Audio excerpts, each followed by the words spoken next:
Second Ezra chapter 16 and verse 52 in the GNT. It says, "For in a very short time, sinfulness will be swept out of the world, and righteousness will rule among us." First off, I want to give all praises, honor, and glory unto Yahweh, Hashem, Yahweh Shai, Hashem Rachakwadash. Double honors unto the apostles of Great Millstone that teach and rule well. And as always, peace and salutations unto the elect. This is the brother Benaiah from the Great Millstone Dallas branch. And it's going to be a quick lesson, all right? And in just a in just a short time, man, all right, sinfulness is going to be swept out of the world. And we're no longer going to see, all right, waters like we see in the tank on the left side of this picture. All right, and I'm going to read this caption on this picture, and it says, "The waters in both tanks are from the same place in the same." It's like, I'm going to read it again. "The waters in both tanks are from the same place in time. The tank on the right has oysters. That's how important they are for the seawater." All right, and that's just the spirit that the tank that has the oysters in it is on the right side. And you look at the water compared to the tank on the left side. All right, that's what you get. You see, when you have order on the planet Earth, when you have these particular creatures and animals that the Lord created, like oysters, crabs, and lobsters, you know, bottom feeders, when you have them in their natural state, in their natural purpose that Yahweh Shem Shai created them to be in, all right, you get order, man. You get clean water, all right, because they're able to do their jobs. They're able to filter out. They're able to consume dead things in the water, so the water won't be polluted, all right. But here in this society, the man of sin is in authority. All right. The son of perdition. All right. Which that word perdition means destruction. And under this man's rulership, all right, anything anything goes. And when I mean anything, I mean in wickedness, man, not in righteousness. Because here in this place, things are backwards. All right. Like you read in what is that? Salakia, Isaiah, real quick, Isaiah chapter 5.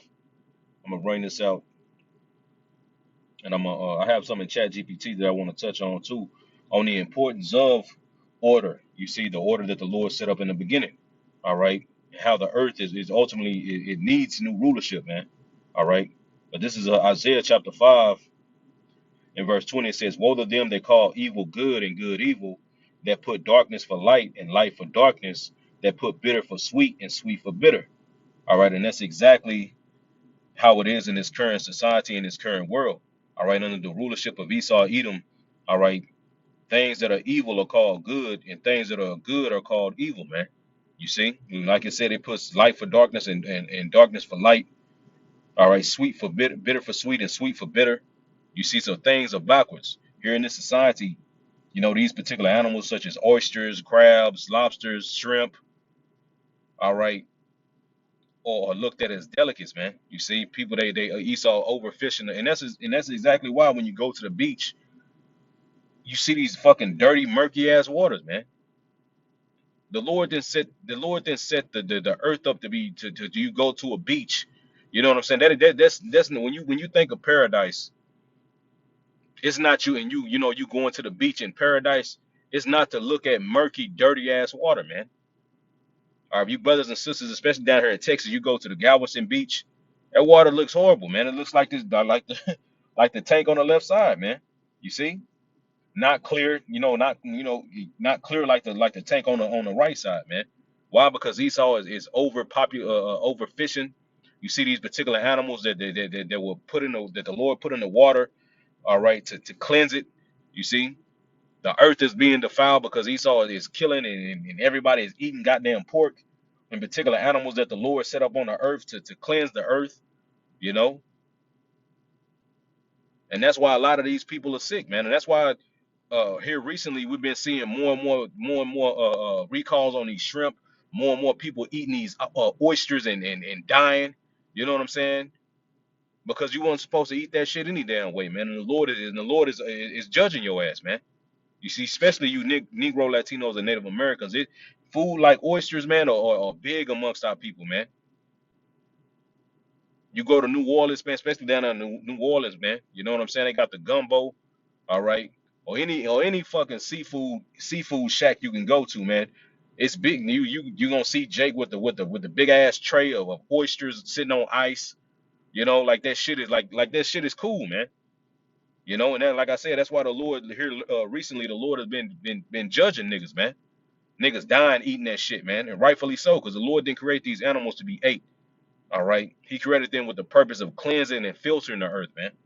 All right, but I have something pulled up in Chat GPT that I want to read real quick on the importance of order, man. You see, so I basically just asked Chat GPT real quick, Salakia. So I asked Chat GPT the importance of animals to the environment and how God made each one with a purpose. All right, so the earth can be cleansed. All right, and it says it's a very insightful observation, and it ties both biblical truth and ecological science together beautifully. It says let's break it down from both perspectives. All right, so the first one, it says the importance of animals to the environment. It says God created the earth as a living system where each creature has a purpose and balance. Right? You have that. So you have that thing called what the food chain. All right, all the way down to the smallest micro. You know, like you got the blue whale who what they call like filter feeds or something like that. I think I'm saying that right. They eat small like planktons that you can barely see, that you can't see. You can't really just see with the naked eye like that. You know what I'm saying? And all these, and you know, just from that small animal, just from that small organisms, a fish can benefit. All right, and from that fish, bigger fish benefits. You know, and from that bigger fish, sharks benefit. You know what I'm saying? Whales, dolphins, and so on and so forth, man. You see, so that whole when the Lord created the earth, He created it with balance and purpose, man. All right, real quick, let me get a scripture in second I mean it's like not second edges, but so the book of Sirach chapter 16, and I'm gonna read this in the GNT as well. All right, but this is Sirach chapter 16. Let me see where I can start in verse. I'm gonna start at verse 26. It says, "In the beginning, the Lord did His work of creation, and gave everything a place of its own. He arranged everything it's like He says, He arranged everything in an internal order, and decreed that it should be that way forever." Right? You see, so these laws, statutes, and commandments that were given, all right, to Adam. All right, when you read about it in the book of Genesis, how the Lord did He breathe that breath, He breathed that way, that wisdom, knowledge, and how the earth should be ran into Adam, and Adam was passed that down unto Seth, all right, unto Enos. You know what I'm saying? In that righteous line, you see, they were supposed to govern the earth by that way. You see, but you know you know the fall of Adam. That's why Ezra said, "Man, oh Adam, what hast thou done?" You see, because everything is look how far. Not only did the sons of God fall, you see, but the earth and you know the sons of God fell and suffered. But not only the sons of God, but the creation as well. You see, because now you have the wicked in authority, man. These other heathen, you know what I'm saying, were able to rule and look what these heathen do, man. Just look what Esau allows these heathen to do. You got over there in China, these niggas is hunting whales. You know what I'm saying? Eating every goddamn thing. Anything them niggas can catch, they gonna eat, man, including your ass, a nigga. You see, niggas eating rats, eating dogs, eating all kind of shit, man. Over to just scooping up all the shrimp and you know and lobsters and snow crabs. They got a goddamn show called where these niggas go out in these goddamn in the ocean with these big ass niggas risking their lives to catch snow crabs, man. Just so a nigga can go to the Papados and get a goddamn tray of oysters and snow crabs, man. You know, and it's polluting and destroying the earth, man. That's why we see. That's why you see the screen on the tank on the left. All the goddamn water look like that, man. Damn near until you go somewhere to where it's not really Esau doesn't have all his goddamn factories. You know what I'm saying? You know where he's dumping all his goddamn toxic away. Like damn, what's a good place? Like Hawaii. You go to Hawaii. Hawaii's waters are beautiful. You got particular places on the earth where the ocean waters is crystal clear, man. You see, and that's how it really supposed to be, man. All right, but it says let me see, man. For the creation of the hungry. Let me see. I'm gonna keep going. Keep going. Verse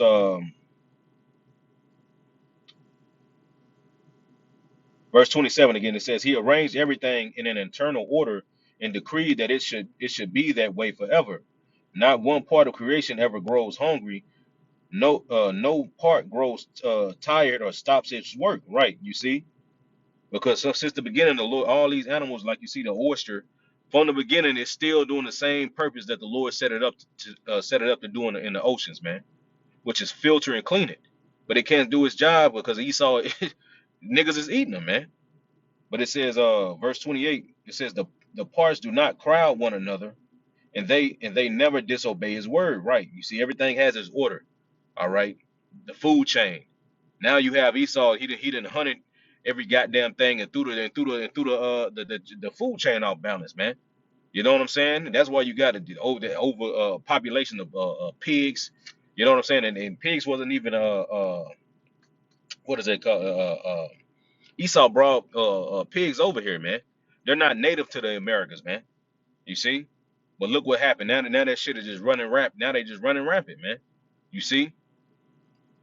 And so Esau goes and he hunts predators, you know what I'm saying? The bears and and mountain lions just to get the fur. All right. And now you have now the deers are overpopulating. You know what I'm saying? They're just throwing everything off fucking balance, man.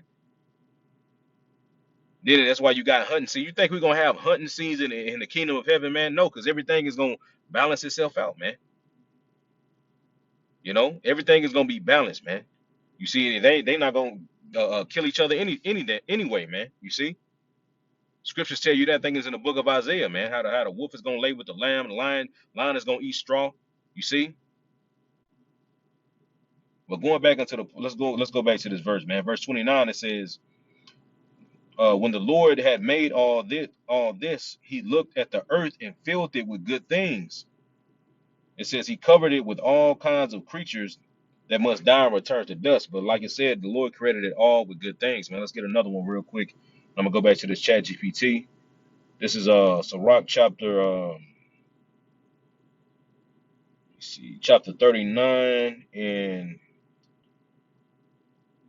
let's see,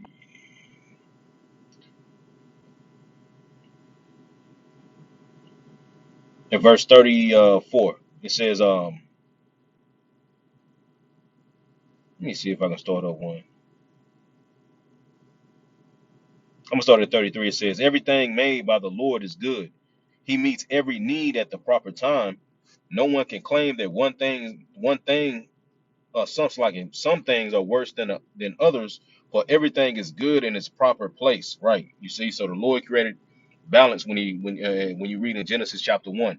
All right, Yahweh Shem Shai, all right, created that order and that balance to the creation. That's why the Yahweh Shai and Elohim said what it was good. Okay, going back into that chat GPT.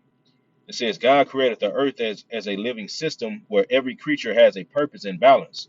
In Genesis 1:24 and 25, we read that the Most High made every living creature after his kind and saw that it was good, meaning each had a role in maintaining harmony of creation, right?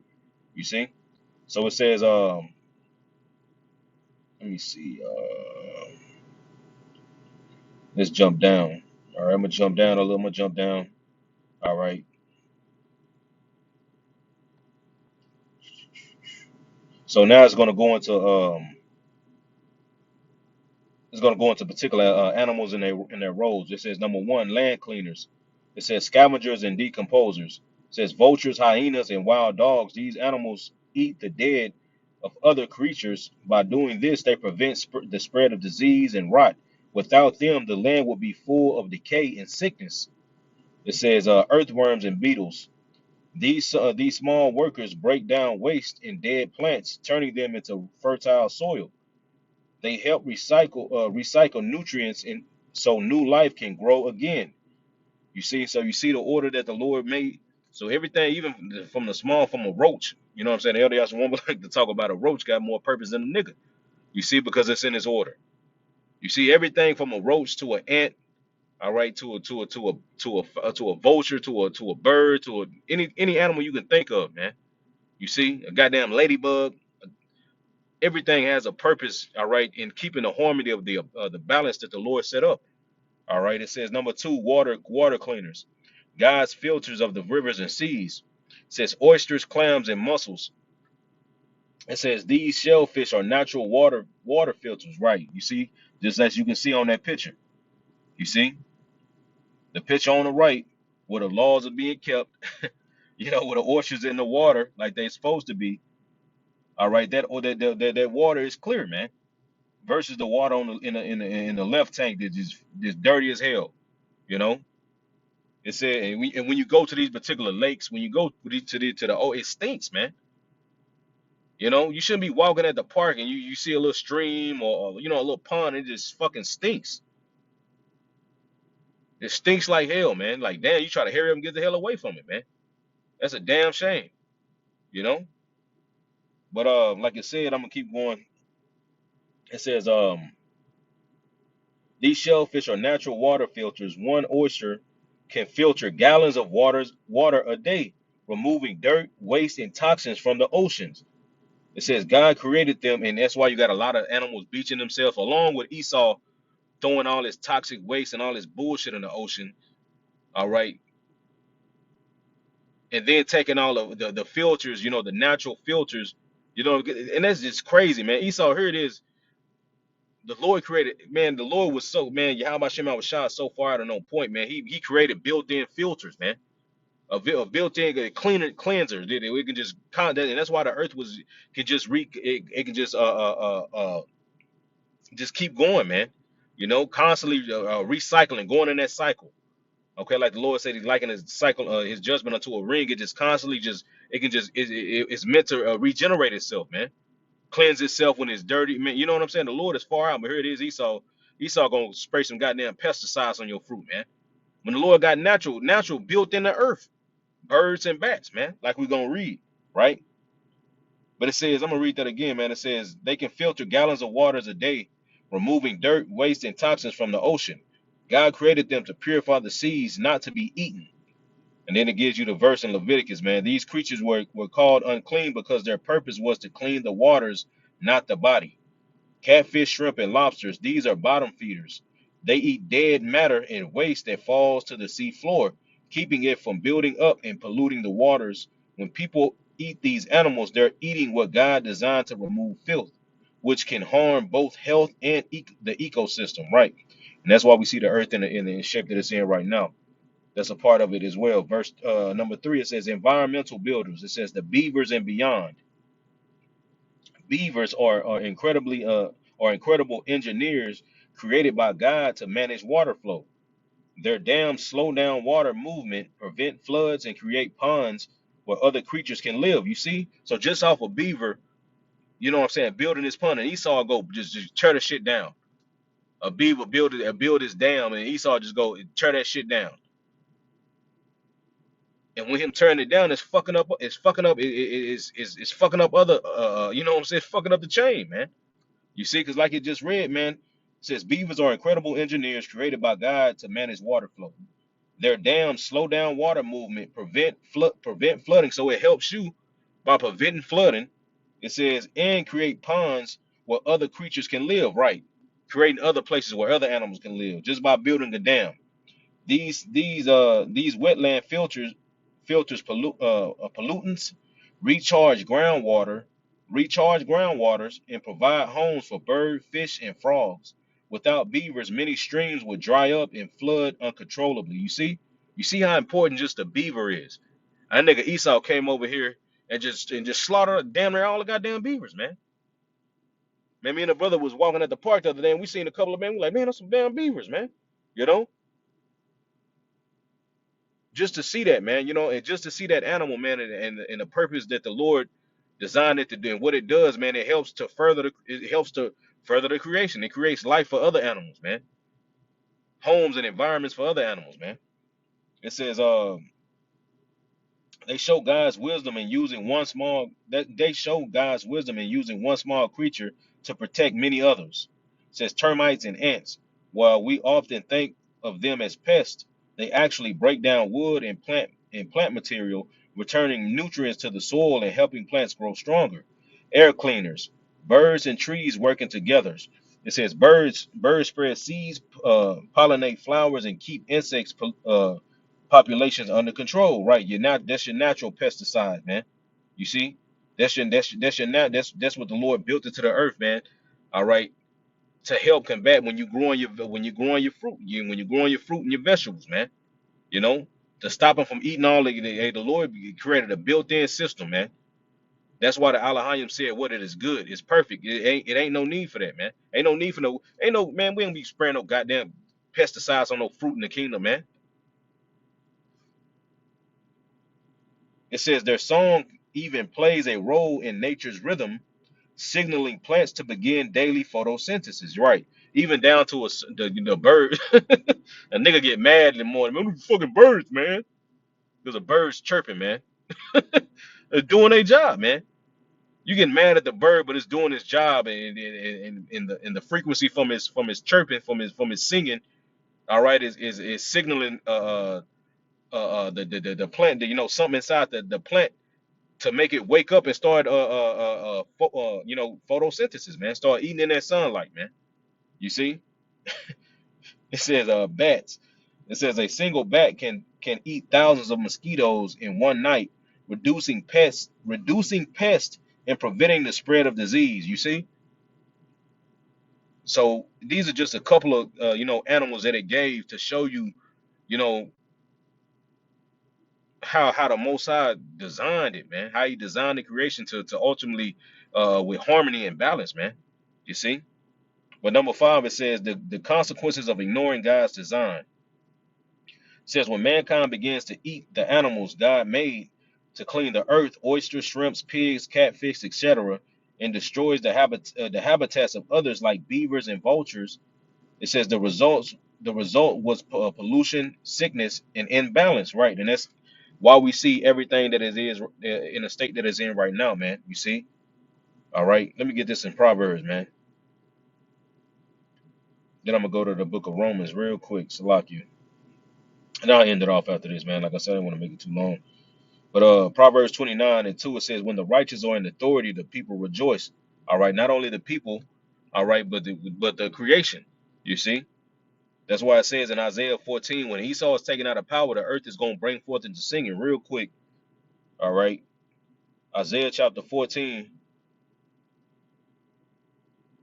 and I'm going to start at verse 5. It says, the Lord had broken the staff of the wicked and the scepter of the rulers. He who smote the people in wrath with a continual stroke. He that ruled the nations in anger is persecuted and none hindereth. It says, I'm gonna read this next verse in the GNT. I mean the NLT. It says, verse 7 in the NLT. But finally the earth is at rest and quiet. Now it can sing again. You see? It says now it can sing again. When was it sing? When was it singing? All right. When was it first? When like it said, now it can sing again.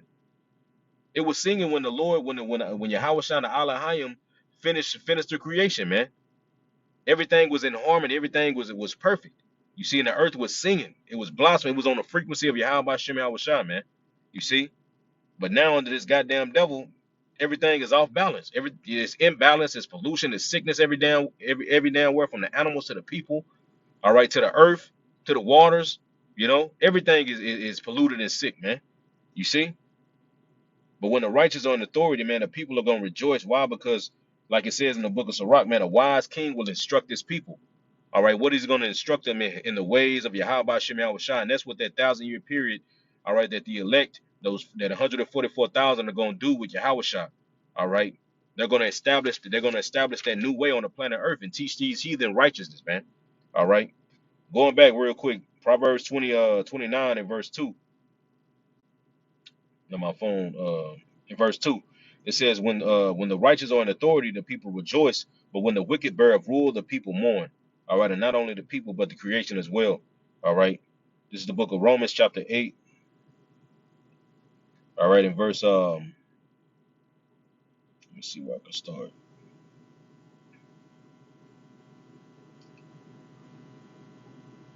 Let me get straight to the point and end it off. Verse 22, it says, for we know that the whole creation groaneth and travaileth in pain together until now. Right. You see, everything is groaning. You see? Verse 23, not only they, but ourselves also, which have the first fruit of the Spirit, even we ourselves grown within ourselves, waiting for the adoption, to wit, the redemption of our bodies. You see, so we waiting, man. Not only Or we waiting, but the whole earth, all creation is waiting, all right, for Yahweh Shah to come back and set up the order, man. You see, and save everything from this goddamn devil and these heathens, man. You see? And that's why it's important, man, to hold fast to what you have, man. Because real soon, like I started off with in second Edges, man, in a very short time, all right, sinfulness is gonna be swept out of the world, man, and righteousness is gonna reign among us, man. You see? The kingdom of heaven is gonna be established and the earth is gonna be paradise once again. All right, so and there's no longer gonna be no dirty ass, stinky water, man. You see, no polluted ass food, no polluted ass women, no polluted ass minds of the people, man. All right, the earth is gonna sing again, man. You see, and we're gonna sing right along with it, man. We're gonna sing praises unto Yahweh by Shem Yahweh Shah. So with that, I want to give all praises, honor, and glory unto Yahweh by Shem Yahweh Shah, by Shem Chakwadash. Double honors unto the apostles of Great Millstone that teach and rule well. As always, peace and salutations to the elect. Shalom.